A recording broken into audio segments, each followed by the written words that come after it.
the Big Three, Fantasy Lineup TV. I'm your host, Ray Flowers. Let's talk some hitters here early in 2016, and we're going to start out with the number of 2.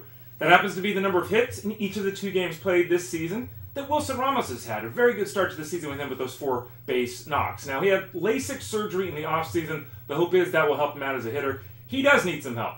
He does one thing very well, and that is he's got 20 home run power, and we see that from a lot of catchers, guys that have limited games but offer the power. Oddly, though, he has a 27% fly ball rate for his career, which is well below the league average of 34%. What that means is he needs to have 450 at-bats in order to get to that 20 home run mark. Just doesn't hit enough balls in the air. 259 career hitter, boring. 301 career on-base percentage, terrible. I don't know if LASIK can change that, but it's off to a good start in 2016 as Wilson Ramos. The next number is 7.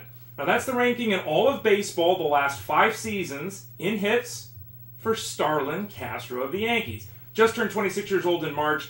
Castro has never really developed into the player people thought. But again, he just turned 26 years old. He plays every day, which is one of the reasons he is in the top 10 in hits the last 5 years. And then there's this. Let's not forget that the 26-year-old has had big league seasons of 14 home runs, 25 steals, 91 runs scored. He's hit over 300 before. He's got the makings of a 15-20 type of guy who could hit 300. We've seen it from him before. We'll see if we can get all of that in 2016. And then finally, the number 3. That's the number of home runs hit in 4 games this year by Steven Souza.